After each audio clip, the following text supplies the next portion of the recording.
Hey guys, welcome back to Sripada stories. అందరికీ ముందుగా శ్రీరామనవమి శుభాకాంక్షలు అండి. అందరికీ ఎంతో ఇష్టమైన చాలా సింపుల్గా చేసుకునే ప్రసాదాల్లో శ్రీరామనవమికి ముఖ్యంగా ఏంటంటే మామిడికాయ పులిహోర. నేనైతే ఒక కేజీ బియ్యం వరకు అయితే తీసుకున్నాను. దానికి నాకైతే టెంక లేని కాయలే వస్తాయి. ప్రజెంట్ శ్రీరామనవమి తర్వాత అయితే టెంక మనకు వస్తుంది అనమాట. మేలో మనం మంచిగా పచ్చళ్ళు అయితే పెట్టేసుకోవచ్చు. టెంక ఉన్న కాయలు వస్తాయి. ప్రజెంట్ అయితే టెంక లేనిది కాబట్టి మనకి ఓ 3 కాయల వరకు పడుతుంది. మంచిగా కొంచెం పులుపు ఎక్కువగానే ఉంటుంది కాబట్టి అది తురుముకుని వేసుకోవాలి. కాబట్టి నేనైతే 3 కాయల వరకు తీసుకున్నాను. చూస్తున్నారుగా సైజు పెద్దది అనమాట. ఒక కేజీ బియ్యం వరకు అయితే నేను తీసుకున్నాను.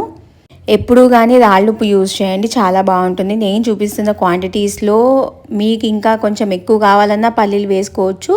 నేను ఒక మాదిరిగా సరిపోయేటంత వేసుకుంటున్నాను. తాలింపు గింజలు, పెసరపప్పు, శనగపప్పు, మినపప్పు, తాలింపు గింజలకి మనం ఏమేమి యూజ్ చేస్తామో అవన్నీ వేసుకోవచ్చు చక్కగా. అంటే మీరు తినే టేస్ట్ని బట్టి ఇంట్లో పిల్లలు కూడా ఎక్కువ ఉంటే కూడా క్రిస్పీగా ఉంటుంది కదండి, వాళ్ళు కూడా అట్లా ఇష్టంగా తినలేదు. సో పచ్చిమిరపకాయలు మాత్రము కొంచెం ఎక్కువే వేసుకోవాలి.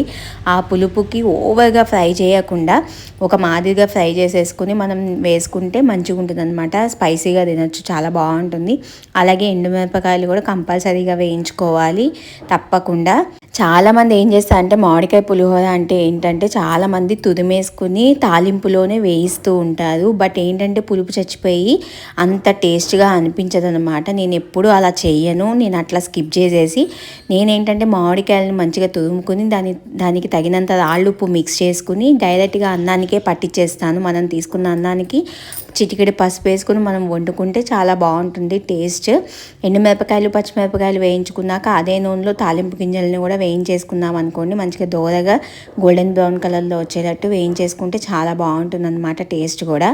నేను చెప్పినట్టు మామిడికాయలను తురుముకుని డైరెక్ట్గా అన్నానికి పట్టించుకోండి, పులుపు చాలా బాగుంటుంది. అలాగే పచ్చిమిర్చి కూడా లైట్గా ఫ్రై చేసి అట్లా స్పైసీగానే తినండి. ఆ పులుపుకి ఆ పచ్చిమిర్చి స్పైసీకి చాలా అంటే చాలా టేస్టీగా వస్తుంది. ఇంకొకసారి మళ్ళీ ఇలానే చేసుకోవాలనుకుంటారు, అంత బాగుంటుంది అనమాట. అస్సలు నేను చెప్పినట్టు చేయండి, ఒకసారి ట్రై చేయండి, అసలు మిస్ చేయకండి. అలాగే తాలింపులు ఇంగు వేసుకోండి, కరివేపాకు డైరెక్ట్గా వేసేసుకోండి. ఓవర్గా ఫ్రై చేస్తే అంత బాగోదు. సో నేను చూపిస్తున్నాను తాలింపు గింజలు ఎంత గోల్డెన్ బ్రౌన్ కలర్లో వచ్చినాయో.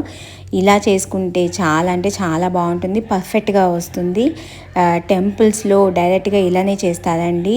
అసలు మామిడికాయలని నూనెలో మగ్గిచ్చి అయితే చెయ్యరు. సో ఇలా ట్రై చేసి చూడండి. మంచిగా ఆ వేడి మీదే మంచిగా కలిపేసారనుకో చాలా బాగుంటుంది. అన్నం కొంచెం పొడపొల్లాడుతూ ఉండాలి. కప్పు బియ్యానికి 2 కప్పుల నీళ్ళే పోసుకోండి. అలాగే కమ్యూనిటీ పోస్ట్లో మంచి మంచి ప్రోత్సాహక లింక్స్ ఇస్తున్నాను.